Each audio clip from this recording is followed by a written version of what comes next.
good day everyone. So, ito po yung model house ng 2-story socialized unit ng Deca Homes, Bacolod City.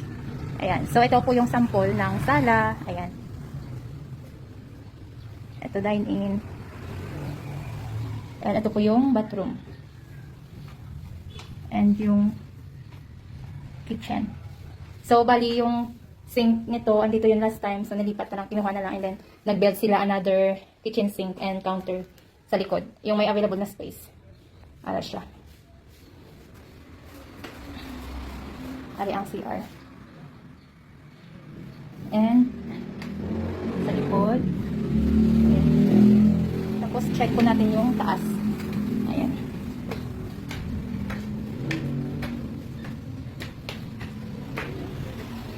So, ito po yung sa taas. Ginawa nila ng 2 bedroom. Ayan. Ito yung una. And cabinet din sa gilid. And ito yung isang room. Ito yan, cabinet. And another bed. Ilagyan na ng bed dito. Ayan. So, thank you for watching.